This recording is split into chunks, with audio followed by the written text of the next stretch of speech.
வணக்கம். நெருப்பு தமிழன். ஒரு தகப்பன் தள்ளாடுகின்ற வயதில் நம்ம மகன் தான் தோளோடு தோள் நின்று தோள் கொடுப்போம் அப்படின்னு சொல்லுவோம்.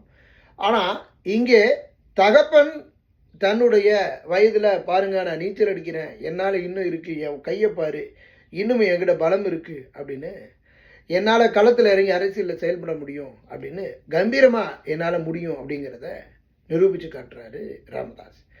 ஆனாலும் ஒரு தகப்பனுடைய வாயில இருந்து 35 வயசுல நான் இவனை ஒரு அமைச்சர் ஆக்கணும் பாருங்க, அதை தவிர நான் செஞ்ச பாவம் வேறு ஒன்றும் இல்லை அப்படிங்கிறத ஒரு கருத்தை வெளியிடுறாரு.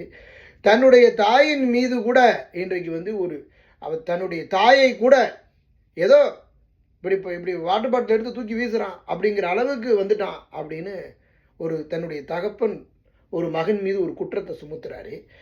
தன்னுடைய மனைவியால் இந்த ஒரு நிலைக்கு ஆளான அன்புமணி இன்றைக்கு தன்னுடைய அரசியல் அப்படிங்கிற ஒரு பொறுப்பு தான், கௌரவம் தான் இன்றைக்கி தேவை அப்படிங்கிறதுனாலலாம் இன்றைக்கு அன்புமணியினுடைய இந்த சுயரூபம் இப்படி மாறிவிட்டதா அப்படிங்கிறது ஒரு கேள்வியை ஏற்படுத்துது.